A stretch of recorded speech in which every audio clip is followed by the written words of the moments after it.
आज आम पढ़ा अष्टम श्रेणी प्रथम वेद सेट।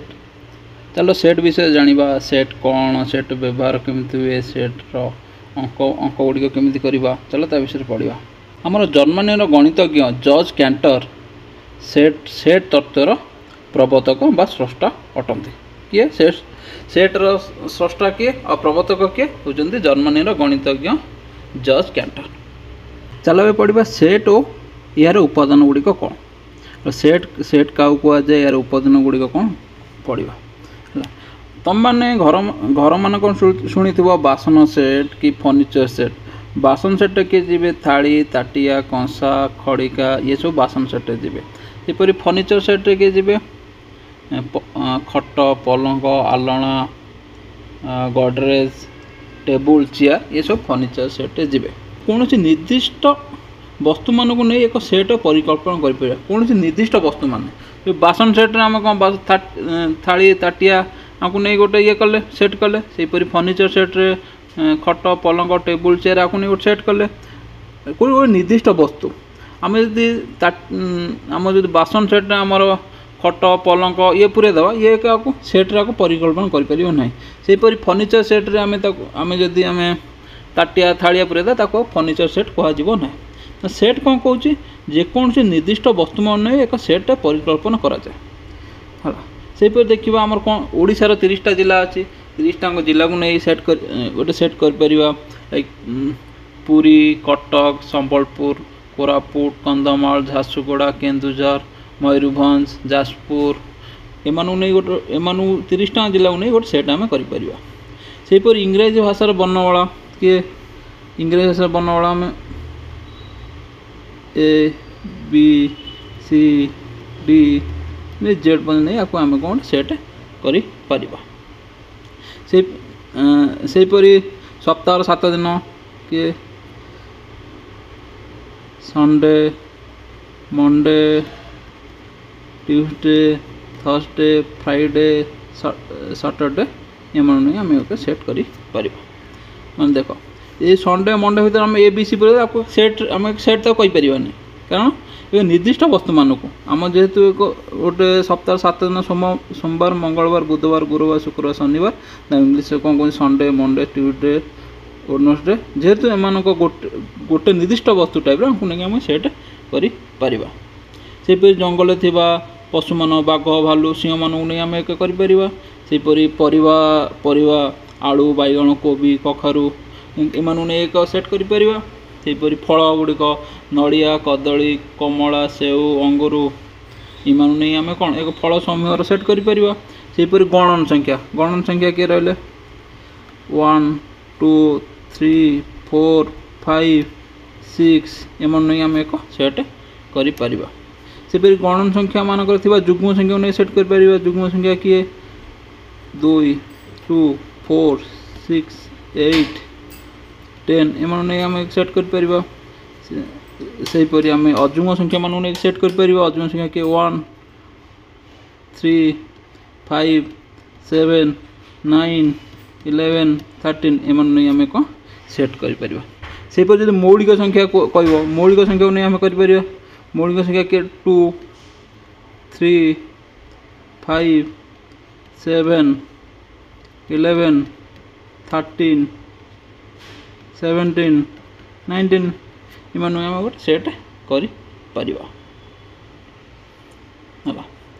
कौन कौन सेट्र प्रत्येक वस्तु गुड़िक एक उपादान कहते यदि गोटे सेट ए सेट हुए उपादान गुड़िक ए बी सी डी ये गोटे गोटे उपादान तेनाली उपादान गुड़ी को नहीं सेट गठित करपरी ये गोटे सेट है संडे मंडे ट्यूसडे उपादान किए संडे मंडे ट्यूसडे ये गोटे उपादान है उपादान गुड़ी को कौन कमा सेपरेट आम लेखा जाए जदि पचरा जाए तुमको सेट क्या कहुए सेट कौन आम कौन करवा जेकोसी निर्दिष्ट वस्तु मान नहीं एक सेट्र गठन करती लिखिले आम यथेष्ट से उदाहरण दे पार इंग्राजी भाषार वर्णमाला कि ओडिशार जिला समूह गोटे गोटे उदाहरण दे पार सेपरी पड़ी था उपादान कौन आम कौन करवा जो वस्तु गुड़ी को नहीं सेट गठित से गुड़ी को सेट्र गोटे गोटे उपादान कहुए ମାନେ ବସ୍ତୁ କିଏ ଏଠି ଏ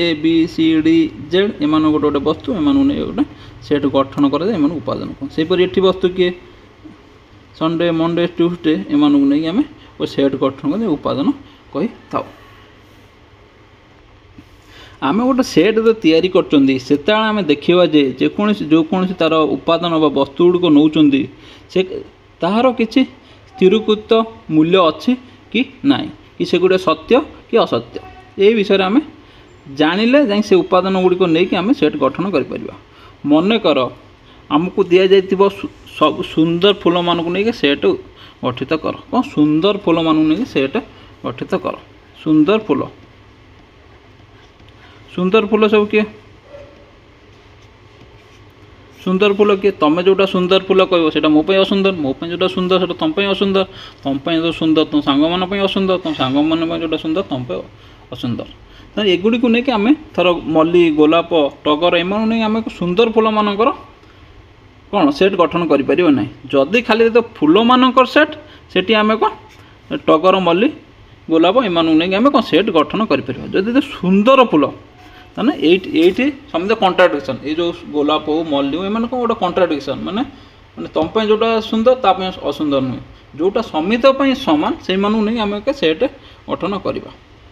ସେହିପରି ତୁମକୁ କୁହାହେବ ସବୁଠୁ ସୁନ୍ଦର ମଣିଷକୁ ନେଇ ତୁମେ ଏକ ସେଟ୍ ଗଠନ କର। ଆଜି ତୁମ ପାଇଁ ଯେଉଁ ସୁନ୍ଦର ତୁମ ସାଙ୍ଗମାନଙ୍କ ପାଇଁ ସୁନ୍ଦର ନୁହଁ, ତୁମ ଭାଇମାନଙ୍କ ପାଇଁ ସୁନ୍ଦର ନଥିବ କି ଭଉଣୀମାନଙ୍କ ପାଇଁ ସୁନ୍ଦର ନଥିବ, ସେହି ସମୟରେ ଆମେ ସେମାନଙ୍କୁ ନେଇ ଏକ ସେଟ୍ ଗଠନ କରିପାରିବା ନାହିଁ।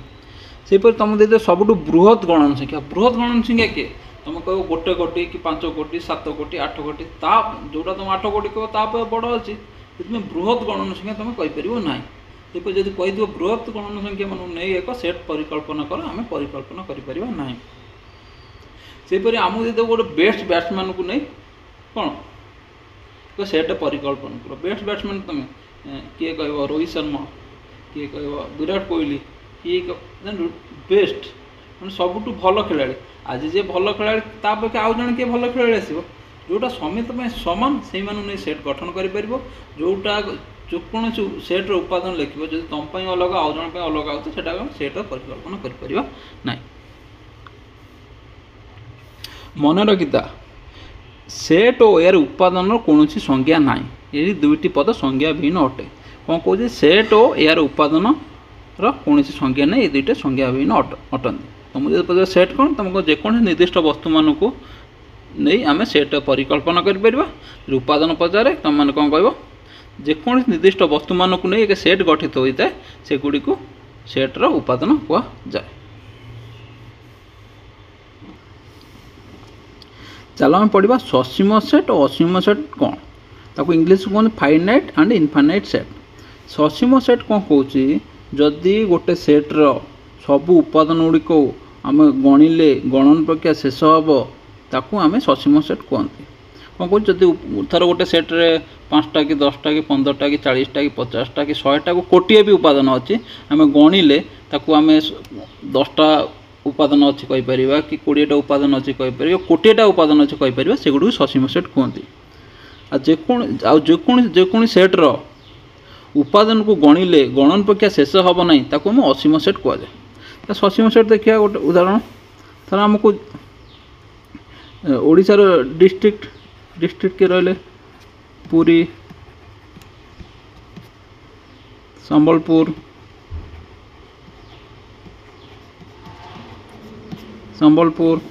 ଝାରସୁଗୁଡ଼ା, ଏଗୁଡ଼ିକୁ ଆମେ କ'ଣ ଗୋଟେ ସେଟ୍ କଲେ, ସେଟ୍କୁ ଆମେ ଜାଣିଛୁ 30ଟା ଜିଲ୍ଲା, ଆମେ 1 2 3 4 5 ଏମିତି ଆମେ ଗଣିଲେ ଆମେ ଗଣନ ପ୍ରକ୍ରିୟା ଶେଷ ହେବ, ତାହେଲେ ଏଇଟା ସସୀମ ସେଟ୍ ହେଲା। ସେହିପରି ଦେଖିବା ଆମ ଥର ଅଛି ଗୋଟେ ସେଟ୍, ଥର ଏ ଅଛି ଆମେ ଜାଣିଛନ୍ତି କ'ଣ, ଥର ଆମର ଅଛି କ'ଣ ଅଛି ଯୁଗ୍ମ ସଂଖ୍ୟା 2 4 6 8 10। ଆମେ ଜାଣିଛନ୍ତି ଏଇ ସେଟ୍ର କେତେଟା ଉପାଦାନ ଅଛି? 1 2 3 4 5। ଆମେ ଜାଣିଛନ୍ତି ଗଣିଲେ ଶେଷ ହେବ। ଏଗୁଡ଼ିକ କ'ଣ କଲେ? ସସୀମ ସେଟ୍। ଯଦି ଉପାଦାନକୁ ଗଣିଲେ ଗଣି ପାରୁଥିବା ତାକୁ ଆମେ ସସୀମ ସେଟ୍ କରୁ। ଅସୀମ ସେଟ୍ କ'ଣ କହୁଛି? ଯଦି ଉପାଦାନକୁ ଗଣିଲେ ଗଣନ ପ୍ରକ୍ରିୟା ସରିବ ନାହିଁ କି ଗଣି ପାରିବ ନାହିଁ ତାକୁ ଅସୀମ ସେଟ୍ କୁହନ୍ତି। ତ ମନେକର ନମ୍ବର ସିଷ୍ଟମ୍ ମାନେ ଗଣନ ସଂଖ୍ୟା ଆମେ ଜାଣିଛନ୍ତି 1 2 3 4 5 6 7 8 9 10 आपको गणिले सर ना सेपरी एक असीम सेट कहुए सेपरी पूर्ण संख्या तर क्यू 0 +-1 +-2 +-3 +-4 इन गणिले सर गोटे असीम सेट आम ससीम सेट कौन जदि सेट्र उपादान गणी पार्थ ससीम सेट जब सेट्र उपादान गणी पार असीम सेट कहुए इंग्लीश ससीम सेट को फाइनाइट सेट और असीम सेट को इनफाइनाइट सेट कहुए चलो पढ़ा सेट्र लिखनी माने सेट केमती लिखनी सेट आम कौन कौन मन कर आम गोटे सेट रहा ए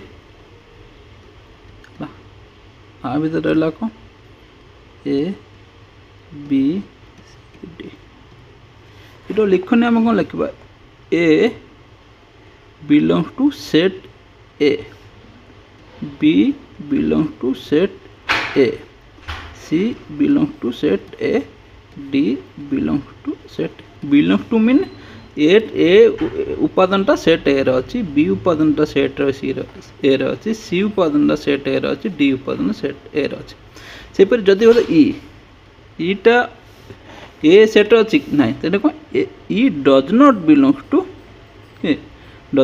टू सेट ए सेपरी एफ देदेला F does not belong to set A सेपरी आम गोटे सेट नवा थर बी बी तुम कह थर 2 4 6 अच्छे ये कौन 1 बिलोंग्स टू बी कहीपर कि ना कहीपर कारण 1 टा बी ना 1 does not belong to set सेपरी 2 बिलोंग टू सेट बी 3 टा अच्छी 3 ना 3 does not belong to set B 4 टा अच्छी 4 बिलोंग टू सेट बी 5 टा नहीं 5 does not belong to set B सेपरी सी 6 does not belong to B और बिलोंग टू दैट इज सी 6 बिलोंग टू सेट बी है ये आकार आम बिलोंग टू बी लिखती नथ B does not belong to B जदि अच्छी से set belong to that set उपादानटा से उपादानटा belong to that set B then हाई does not belong to that set B